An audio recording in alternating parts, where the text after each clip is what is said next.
बिस्मिल्लाहिर्रहमानिर्रहीम, अस्सलाम वालेकुम जी। मैं हूं मारिया अली और आप देख रहे हैं मेरा यूट्यूब चैनल। उम्मीद करती हूं कि अपनी फैमिली के साथ खुश होकर ज़िंदगी गुजारोगे इंशाल्लाह ताला। अदालत ने जी आईजी सिंध को काम करने से रोक दिया है। अदालत ने कहा कि आईजी सिंध ने गैर हकीकी रिपोर्ट जो है वो जमा करवाई है।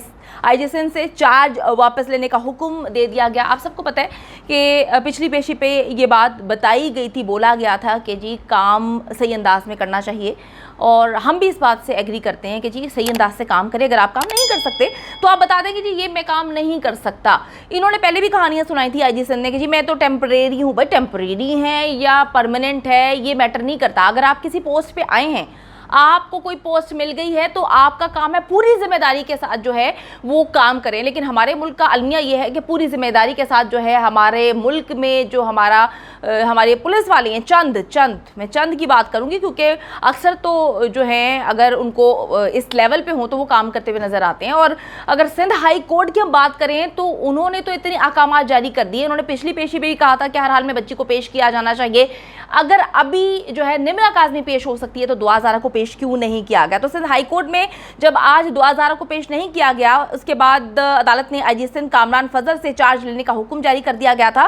और मैं आपको ये बताती चलूँ कि दुआ ज़ारा केस में अब जो है ये चीज़ें सामने आ रही हैं कि किस तरह से ये लोग अपने कपड़े झाड़ रहे हैं, ब्लेमिंग कर रहे हैं, ब्लेम गेम्स इन्होंने ऑन कर दी है, एक दूसरे पर चीज़ें फेंकना। तो पहले दिन से हम इस केस में देख रहे थे कि पुलिस जो है वो कभी सिंध पुलिस अपना सारा मलबा उठा के पंजाब पुलिस पे डाल रही थी, पंजाब पुलिस उठा के केपीके पे डाल रही थी, फिर वो लोग जो है सिंध पे। तो ये अजीब किस्म की पुलिस जो है वो खेल खेल रही है, ऐसा खेल खेल रही है जो किसी भी इंसान की समझ से बालातर है। मैं आपको ये बताती चलूं कि केस की समाअत के दौरान एडवोकेट जनरल सिंध ने बताया कि दुआ ज़ारा जो है वो मानसेरा में है, जिस पर अदालत ने कहा कि जी आईजी सिंध को शो कॉज नोटिस जो है जारी कर दिया जाए। आईजी सिंध का कहना है कि जी निम्रा काज़मी को हमने बाजियाब करा लिया है, लेकिन दुआ ज़ारा को बाजियाब कराने के लिए हमें मजीद कुछ वक्त चाहिए। सिंध हाई कोर्ट में दुआ ज़ारा और निम्रा काज़मी के केस की आज अहम तरीन समाअत थी, जिसमें ये बात कही गई थी, यकीनी बनाई गई थी कि हर हाल में आज दुआ ज़ारा को पेश किया जाएगा। और यकीन माने कि उनकी फैमिली 80 से 90% पर उम्मीद थी कि बच्ची जो है हमारी पेश कर दी जाएगी। लेकिन जी इस केस में हर एक घंटे बाद सिनेरियो चेंज हो रहा है, हर एक लम्हा जो है वो एक नई किस्म की चीज़ लेकर सामने आ रहा है। आपस में इनके मसले मसाइल हैं, इनको अपने मसले मसाइल सॉर्ट आउट करने चाहिए। ये अपने मसले मसाइल सॉर्ट आउट नहीं कर रहे, जिसकी वजह से ये केस ना सिर्फ ख़राब हो रहा है, वालिदैन इस वक्त अजियत में मुब्तला है, वालिदैन जो है उनकी रातों की नींद जो है उड़ी हुई है।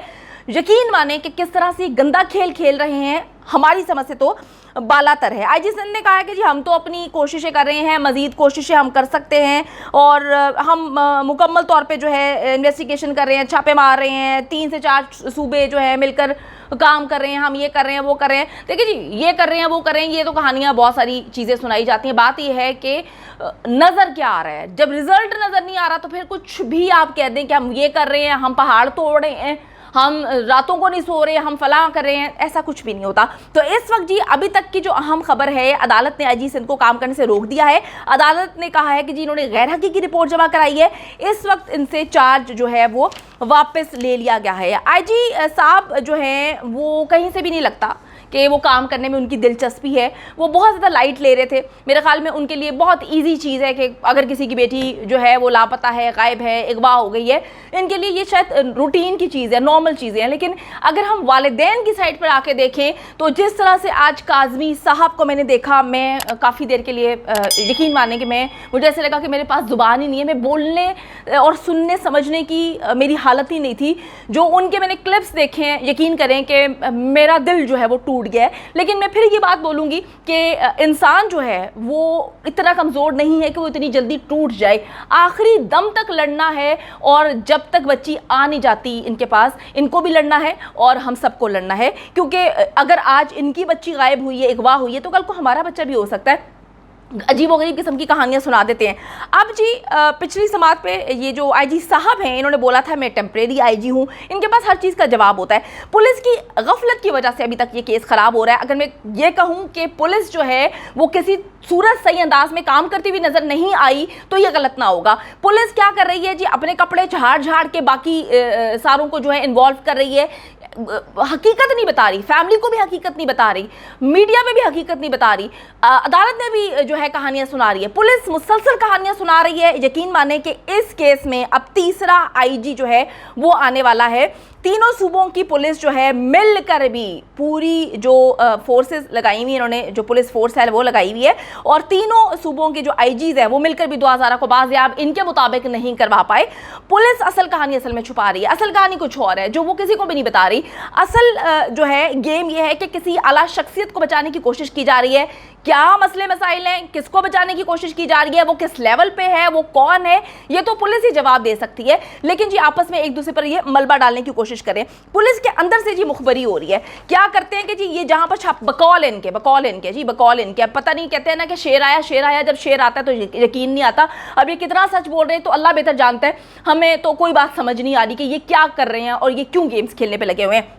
बकौल इनके कि ये कहीं छापा मारने की कोशिश करते हैं, वहां पे जब जाते हैं छापा मारते हैं तो वहां पे 1 घंटा पहले वो लोग चले जाते हैं। तो आप लोग ये बताएं कि 1 घंटा पहले किस तरह से जाया जा सकता है, कौन जा रहा है, कौन बता रहा है, पुलिस के अंदर कौन मुखबरी कर रहा है, किस तरह से जी ये सारे मामला जो हैं खराब करने की कोशिश की जा रही है। अब मैं आपको बताती चलूं कि जो एडवोकेट जनरल सिंध है उन्होंने आज बताया कि हमने गढ़ी हबीबुल्ला में छापा मारा, उन्हें इतला मिल गई। किस तरह मिल गई भाई, आप मुझे बताएं कि कोई आसमान से जिन भूत जो है वो बता रहे हैं, कोई मुवक्कल है किसी के पास वो बता रहा है, कौन बता रहे हैं इनको, कौन कहानियां सुना रहा है, कौन उनके कांटेक्ट में है। तुम लोग बोलते हो कि जी सिग्नल्स नहीं आ रहे, उनके पास मोबाइल नहीं है, फिर उनके साथ कौन जो है कनेक्टेड है, कौन इंसान, कौन शख्स, कौन सा शख्स है जो पुलिस के अंदर से मुखबरी कर रहा है। पुलिस अगर एक देखिए जी, जब टीमें बनाई जाती हैं, अगर एक टीम आपने बनाई है, बड़ी समझदारी की ये बात है, मुझे तो समझ नहीं आ रही कि किस तरह से ये अजीबोगरीब किस्म की बातें कर रहे हैं। अगर एक टीम बनाई जाती है, कोई ऑपरेशन करता है, अंदर से अगर कोई मुखबरी कर रहा है तो उनको पता चल रहा है। ये कहते हैं जी हम वहां पे जाते हैं तो ये लोग 1 घंटा पहले निकल जाते हैं। किस तरह से निकल जाते हैं, कौन निकाल रहा है भाई, उनको कौन बता रहा है। जस्टिस इकबाल ने दिमाग सी है कि जी लड़के के वालिद जो हैं, लड़का जो है वो माली है, आप कह रहे हैं कि डीआईजी इनकी मदद कर रहा है। एडवोकेट जनरल सिंध ने कहा जी मैं ये नहीं कह रहा कि डीआईजी मदद कर रहा है, पुलिस वाले और कुछ वुकला उनकी मदद कर रहे हैं। ये अदालत में खड़े होकर उन्होंने कहा है कि जी कुछ पुलिस वाले और कुछ वुकला मिलकर जो है इनको बता रहे हैं कि फिर हम यहाँ पे ऑपरेशन करने लगे तो यहाँ से निकल जाते। भाई कौन कर रहा है बताओ ना, खुलकर बताओ। आप पुलिस वाले हैं कि हम लोग पुलिस वाले हैं? अगर आपका काम भी हमने करना है तो फिर आप ऐसा करें कि अपनी वर्दियां उतार दें, फिर पूरी आवाम जो है वो मिलकर काम करना शुरू कर देती है, पूरी आवाम मिलकर दुआ ज़ारा को ढूंढना शुरू कर देती है। आप कैसे जस्टिफिकेशन दे रहे हैं इतनी अजीबोगरीब किस्म की कि एक जगह पे आप ऑपरेशन करने जा रहे हैं, उसके बाद आप कहते हैं कि जी हम ऑपरेशन करने गए, 1 घंटा पहले उनको किस तरह से पता चल गया? किसने बताया? या आपने बताया होगा, या आपके साथ वाले ने बताया होगा, या उसके साथ वाले ने बताया होगा, या फिर जो है जिन भूत है उनके पास मुवक्किलात हैं जो उनको बता रहे हैं। अजीब कहानियां सुना रहे हैं भाई, ये कहानी का कोई सर पाव नहीं है। और पुलिस जो है अपनी रिवायती अंदाज में ही इस केस की इन्वेस्टिगेशन कर रही है।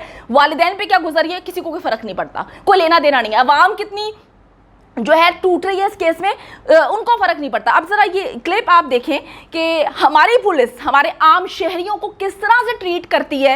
इस क्लिप से आपको बहुत सारी चीजें समझ आ जाएंगी कि एक इंसान किस तरह से फरियाद कर रहा है, उसके पास डकैती हो गई है और किस तरह से उसको ट्रीट किया जा रहा है। आप देखें कि आम आवाम को ये लोग किस तरह से ट्रीट करते हैं। ये हाई प्रोफाइल केस है, इसमें ये इस तरह से ट्रीट करते हैं, तो ये क्या आपकी और हमारी हिफाजत करेंगे? हेलो, आवाज बोल रहे हो? हाँ जी। अब्बास ऐसे क्यों बोल रहा है थाना सदर? 3 मामला हो रहा है सर जी, डकैती हो गई है। किस जगह पे? क्या करते हो तुम? अल नूर किराना है? अल नूर किराना स्टोर करना पुली जवेद कॉलोनी मेन के ऊपर जो रिंग रोड बना हुआ है ना, हाँ। जेल की तरफ, इसी पे। तो पैसे ही इतने तुमने कहाँ रखे हुए थे किराने पे? सर जी गले में भी पड़े थे, अभी इशाले की पेमेंट देनी थी। अभी सारे ने पेमेंट देनी होती है ना, तुम्हारे साथ वाले ने भी 7 लाख की कॉल की थी, बाद में 15,000 निकला था, तुमने भी 3.5 लाख लिखा दिया है। तो तुम्हारे मुंह तो लख टैमेज चढ़े ने भी, जैसे पता नहीं लख। सर जी पेमेंट देनी है तो मैं गल कर रहा मैं कि वो उसे 2 नंबर काम कर रहे हैं, जो भी पेमेंट देनी है मैं 3.5 लाख रुपया उन्होंने ज्यादा देनी है मैं पेमेंट। तो मैं देखदा आके तेन हाँ आके देख लो, 3.5 लाख पेमेंट देनी है, मैं 15,000 देना है। तुसी ते मैं उत्थे बह के गल्लां सुना, मेरे को पैसे नहीं पैसे। चलो हाँ उत्थे बह के गल्लां सुनाई जांदे हो भाई, 3.5 लाख नहीं सी 15,000 सी, लाख रुपए पैसे लगे थे, डेली सेल नहीं होंदी नहीं। तो फिर तू गार लख लाएगा, ਗਾਰਡ ਨਹੀਂ ਰੱਖ ਸਕਦਾ। ਮੈਂ ਇੱਕ ਗਾਰਡ ਆ ਕੇ ਇੱਥੇ ਬਿਠਾਵਾਂ, ਤੁਸੀਂ ਅੱਗੇ ਗੱਲਾਂ ਸੁਣਾਈ ਜਾਂਦੇ ਹੋ ਵੀ ਇਹਨੇ ਪੈਸੇ ਤੇਰੇ ਕੋਲ ਕਿੱਥੋਂ ਆ ਗਏ? ਸਰ ਇਹ ਗਲਤ ਗੱਲ ਹੈ ਨਾ ਤੁਹਾਡੀ, ਇਹ ਤੁਹਾਡੀ ਗਲਤ ਗੱਲ ਹੈ ਨਾ। ਬਕਵਾਸ ਕਰਦਾ ਤੂੰ, ਤੇਰੇ ਕੇ ਥਾਣੇ ਦੀ ਚੌਕੀ ਖੜੀ ਕਰ ਰਿਹਾ। ਮੈਂ ਤੁਹਾਨੂੰ ਕਿਹਾ ਆ ਜਾਓ ਤੁਸੀਂ ਚੌਕੀ ਲੈ ਕੇ, ਮੈਂ ਵਨ ਸਾਹਿਬ ਤੇ ਕਾਲ ਕੀਤੀ ਹੈ, ਤੁਸੀਂ ਕਿਉਂ ਮੇਰੇ ਨਾਲ ਗਲਤ ਗੱਲਾਂ ਕਰ ਰਹੇ ਹੋ? ਸਾਈਡ ਤੇ ਕਾਲ ਕਰਨੀ ਕੀਤੀ, ਬੱਚੀ ਸੀ ਕਰਨੀ, ਤੇ ਪਾਟੇ ਖਾਨ ਸੀ ਤੇ ਉਹ ਤਾਂ ਸਰ ਜੀ ਪੈਸੇ ਨਹੀਂ ਲੈ ਕੇ ਗਿਆ ਟਿਕਟ, ਹੁਣ ਮੈਂ ਉਹਨਾਂ ਨੂੰ ਬੁਲਾਇਆ। ਗਏ ਆ ਤੇਰੇ ਕੋਲੋਂ, ਬਕਵਾਸ ਕਰ ਰਿਹਾ ਕਿ ਤੈਨੂੰ ਖੋਲਣ ਦੀ ਤਮੀਜ਼ ਨਹੀਂ ਹੈ ਤੈਨੂੰ। ਹਾਂ ਮੈਨੂੰ ਬੋਲਣ ਚ, ਮੈਂ ਤੁਹਾਡੇ ਨਾਲ ਕੋਈ ਗਲਤ ਗੱਲ ਕਰ ਰਿਹਾ, ਤੁਸੀਂ ਕਹਿ ਰਹੇ ਹੋ ਵੀ ਪੈਸੇ ਇਹਨੇ ਲੈ ਕੇ ਗਿਆ ਤੁਹਾਡੇ। ਨੌਨਸੈਂਸ ਆਦਮੀ, ਤੈਨੂੰ ਗੱਲ ਕਰਨੇ ਆ ਤਰੀਕੇ ਦੇ ਨਾਲ ਵੀ ਤੁਸੀਂ ਲੱਖ ਲੱਖ ਰੁਪਏ ਰੱਖੇ ਨੇ ਆਪਣੇ ਕੋਲ। ਬਸ ਸਰ ਜੀ ਦੁਕਾਨਦਾਰੀ ਨਾ ਰੱਖੀ ਇੱਥੇ ਪੈਸੇ ਅਸੀਂ। ਗੱਲਾਂ ਤੂੰ ਲੱਖਾਂ ਦੀਆਂ ਕਰਦਾ, ਤੇਰੇ ਕੋਲ 5000 ਛੋਟ ਦੇਦਾ, ਤੇਰੀ ਬਾਤ ਕੋਈ ਨਹੀਂ। ਹਾਂ ਬਕਵਾਸ ਕਰ ਰਿਹਾ ਤੂੰ। ਚਲੋ ਸਰ ਜੀ ਛੋੜੋ, ਬਾਤਾਂ ਨਾ ਸੁਣਾਓ, ਬਸ ਕਰੋ। ਲੱਖ ਲਾਣੇ ਆ ਤੂੰ, ਮੈਨੂੰ ਕੋਈ ਜ਼ੁਬਾਨ ਚਲਾਣੇ आ तू। उम्मीद करती हूँ कि वीडियो पसंद आई है। कमेंट सेक्शन में जाके जल्दी से अपनी राय का इजहार करें, वीडियो को ज्यादा से ज्यादा शेयर करें, मेरे चैनल को सब्सक्राइब करें। और पाकिस्तान एक खूबसूरत मुल्क है, उस खूबसूरत मुल्क के हवाले से मैंने एक चैनल बनाया है, उसको पिन कर दिया है, लिव लाइक मारिया, जल्दी से जाके उसको भी सब्सक्राइब कर लें।